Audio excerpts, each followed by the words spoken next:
अगर आप एक स्टार्टअप फाउंडर हो, एचआर लीडर हो, टीम को लीड कर रहे हो, तो ये वीडियो आपके लिए गेम चेंजर होने वाली है। इस वीडियो के अंदर मैं आपको बताऊंगा कैसे आपको अपने कंपनी में जो आपकी टीम है उनके स्कोर बोर्ड को तैयार करना है। देखो दोस्तों, समस्या क्या होती है बिजनेस के अंदर, जब आप लोग स्केल अप करते हो ना, तब आपकी टीम बोलती है कि सर हमने परफॉर्मेंस दी थी, ये दी थी, हमें इंसेंटिव चाहिए, बोनस चाहिए, प्रमोशन चाहिए।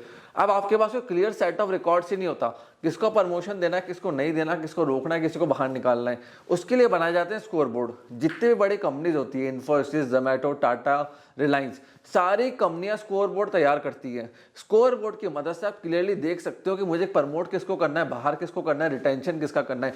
देखो, अगर आपकी कंपनी के अंदर स्कोर बोर्ड आप नहीं बना रहे हो ना, एक्सेल शीट के ऊपर सीआरएम को यूज करके, ईआरपी को यूज करके, टूल्स का यूज नहीं कर रहे हो, तो कभी भी आप राइट प्रमोशन नहीं कर पाओगे, राइट रिटेंशन नहीं कर पाओगे और कंपनी को आगे लेके नहीं जा पाओगे। आज मैं आपको बताऊंगा सीआरएम कैसे तैयार करता है, ईआरपी कैसे तैयार करते हैं और कैसे चीजों को मैनेज करते हैं और कैसे आपको केपीआई गोल सेट करने, ताकि आप क्लियरली देख पाओ काम किसने करा है, किसने नहीं करा है, कंपनी को एक्चुअली में आउटपुट कौन दे रहा है। सो फ्रेंड्स, चालू करते हैं इस वीडियो को। देखिए, सबसे पहली चीज, अगर आपको अपनी टीम का स्कोर बोर्ड बनाना है तो पहले केपीआई को डिफाइन करना समझो। केपीआई क्या होता है?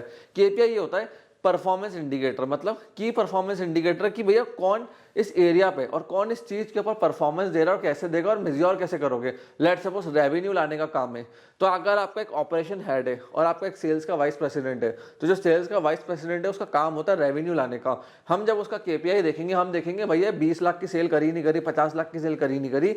प्रॉफिट देखेगा आपको ऑपरेशन वाला कि भैया 50 लाख की सेल हो गया, अब ऐसा नहीं 40 लाख खर्च हो गए।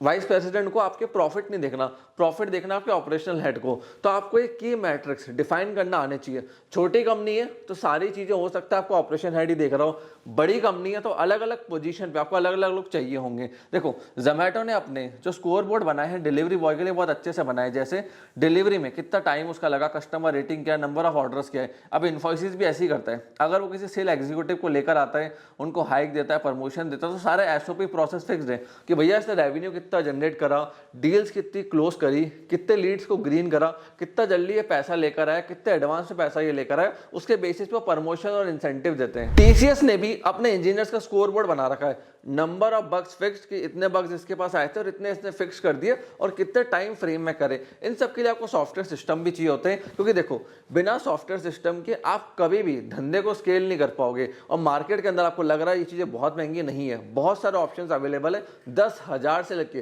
3 लाख के बीच में सिस्टम्स आते हैं, सॉफ्टवेयर आते हैं, हार्डवेयर आते हैं, जो पूरे धंधे में आपके लीड्स को मैनेज करेंगे। सीआरएम, ईआरपी, हर चीज का सॉफ्टवेयर सिस्टम मार्केट में अवेलेबल है। आपको 50-100 वेंडर तक जाना है, उनसे बात करनी है, चीजों को समझना है। मैं वापस कह रहा हूँ, 10,000 रुपए से लेके 3 लाख तक के सिस्टम प्रोसेस आते हैं। अब आपके रिक्वायरमेंट्स के हिसाब से डिपेंड करता है कि आपको 10,000 का सिस्टम चाहिए, 3 लाख का सिस्टम चाहिए। छोटे बिजनेस ओनर हो, ज्यादा फंड नहीं है, तो 10-20 हजार से चालू करो, एटलीस्ट आपको थोड़ी बहुत चीजें समझ में आए होता कैसे। और अगर आपके पास उतना भी फंड नहीं है अभी, तो आप एक्सेल शीट्स को यूज करो, एक्सेल शीट्स के ऊपर चीजों को मैनेज करो। उसके भी बहुत सारे तरीके होते हैं जिससे आप एक्सेल शीट के ऊपर पूरा एक ईआरपी, सीआरएम, इन सब का फॉर्मेट तैयार कर दो। और फिर देखो, अपने जो लीडर्स है ना, उनका क्लियर बेंचमार्क सेट करो। एसओपी बार बार मत बदलना। आपकी टीम आपके पास आएंगी, हर जना आपके पास आएगा कि सर थोड़ा है ना, आज मैंने छुट्टी ले ली, या मैंने हाफ डे लिया था, आपने मेरा फुल डे मार्क कर दिया, या फिर मेरा सर 2 घंटे के लिए गया था, आपने मेरा हाफ डे लगा दिया, आपने मेरा वैसा कर दिया, ऐसा कर दिया। आपको एक क्लियर सेट ऑफ सिस्टम बनाना है कि half day means what. Half day मतलब क्या? अगर 10 घंटे का आपकी वर्क ड्यूटी आपकी फैक्ट्री में, आपकी कंपनी के अंदर, वो बंदा 6 घंटे के लिए जा रहा है, तो क्या वो हाफ डे में काउंट होगा, फुल डे में काउंट होगा? अगर वो बंदा 2.5 घंटे के लिए जा रहा है, तो वो कैसे काउंट होगा? उसकी काउंटिंग हाफ डे में होगी या उसको काउंट नहीं किया जाएगा? यही सारे सिस्टम प्रोसेस जब आप लिख देते हो तो आपके लिए चीजें ईजी हो जाती है। आप लोग क्या लिख के नहीं रखते हो कि भैया अगर वो 2, 2.5, 3 घंटे के लिए जा रहा है तो उसको हम हाफ डे में काउंट करेंगे या नहीं करेंगे? उसके चक्कर में आपके लीडर्स डिसीजन नहीं ले पाते और फिर वो आपके पास आते हैं और आपका टाइम वेस्ट कर जाते हैं। जैसे आपको एग्जांपल दो, कोटक महिंद्रा बैंक। अब अगर किसी एम्प्लॉय को रिजाइन करना है, वहां पे 30 डेज का सेल्स वालों को नोटिस पीरियड सर्व करना मैंडेटरी है। अब उसके अंदर क्या, जब 30 दिन का वो नोटिस पीरियड सर्व कर रहा है ना, तो वो 30 डेज का जो टाइम पीरियड है उसको ना मैनेजर छेड़ सकता है, ना एचआर मैनेजर छेड़ सकता है, कोई नहीं छेड़ सकता। वो सिस्टम जनरेटेड है। अगर एम्प्लॉय उसके पहले गायब हो जाएगा, 2 दिन पहले छुट्टी में ले लेगा या फिर किसी और कंपनी को ज्वाइन कर लेगा, उसकी सैलरी वो होल्ड पे कर लेंगे। उसके लिए जो कंपनी का मैनेजमेंट है, मुंबई बैठे बैठे उन्होंने बहुत अच्छे से प्रोसेस, सिस्टम, टेक्नोलॉजी को डिजाइन कर दिया ताकि ह्यूमन इंटरवेंशन बिल्कुल जीरो कर दिया। देखो जहाँ ह्यूमन का इंटरवेंशन होगा वहाँ आपका करप्शन बढ़ जाएगा, और जहाँ पे नहीं है वहाँ आपकी चीज़ें स्मूथली चलेगी। तो इस चीज़ का ध्यान रखना कि कैसे आप जो ह्यूमन एलिमेंट है, करप्शन ना हो, उसको बिल्कुल हटा सको। और कंपनी के अंदर मेरिटो कैसे लेकर आओ कि भैया तुमने परफॉर्मेंस दी, तुमने कंपनी को ग्रोथ दी, तुम आउटपुट लेकर आए, you deserve a incentive, bonus, promotion. तुम वेले थे, आलसी थे, तुमने कुछ काम नहीं करा, अपनी टीम के ऊपर चिल्लाते रहे, कोई टीम को रिटेंशन नहीं कर पाए, हमें कुछ अच्छा आउटपुट नहीं दिया, उन लोगों को कभी भी आप इंसेंटिव, प्रमोशन, बोनस मत देना। होता यही है एंड ऑफ द डे कि आप गलत लोगों को प्रमोट कर देते हो, गलत आदमी ऊपर चला जाता है, जो अच्छा आदमी था, काम करने वाला था, वो नीचे चले जाता है। और अगर आप स्कोर बोर्ड तैयार कर रहे हो ना, तो क्वार्टरली, ईयरली, मंथली उनका रिव्यू भी करो।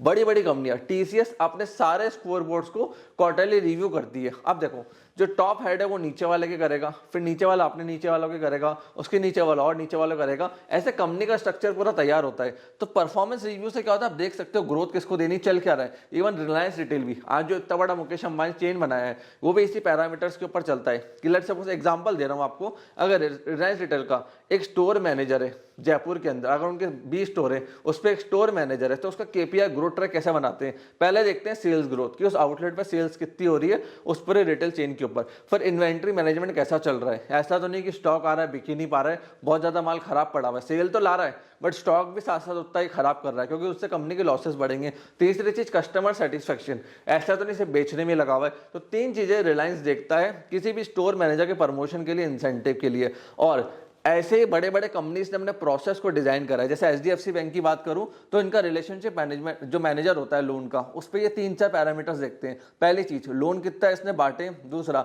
कस्टमर रिटेंशन इसने कितना करा है, तीसरी चीज क्रॉस सेलिंग कितनी करी है इसने आइटम्स की, हमारे क्रेडिट कार्ड की, डेबिट कार्ड की। तो ऐसे अलग अलग करके पैरामीटर्स बनाते हैं जिसके बेसिस पे ये प्रमोशन देते हैं। और देखो जो आपका एम्प्लॉय है ना, वो चाल चलेगा कि मैं इन एसओपीस को, प्रोसेस को कैसे बाईपास करूं, मेरा इंसेंटिव, प्रॉफिट या फिर मेरी सैलरी बढ़वाऊं। आपको क्या करना है, अपना एसओपी प्रोसेस को बहुत अच्छे से डिजाइन करना है, जिससे आपका एम्प्लॉय अपनी बुद्धि चला के छोटी मोटी कुछ उसमें से लूप होल ना निकाल ले। जितना वो लूप्स निकालेंगे, होल्स निकालेंगे, आपके धंधे में समस्या बढ़ेगी। आपका काम क्या है, ऐसा फाउंडर, टॉप मैनेजमेंट, कि उन सिस्टम प्रोसेस को इतना तगड़ा, स्मूथ और प्रॉपर तरीके से तैयार करना है कि कोई भी उसमें लूप होल्स नहीं निकाल सकता है। सो फ्रेंड्स, मैं आशा करता हूं वीडियो आपको पसंद आई होगी। इस वीडियो को लाइक करके जाइए, अपने फ्रेंड फैमिली सर्कल में इस वीडियो को शेयर कर दीजिए।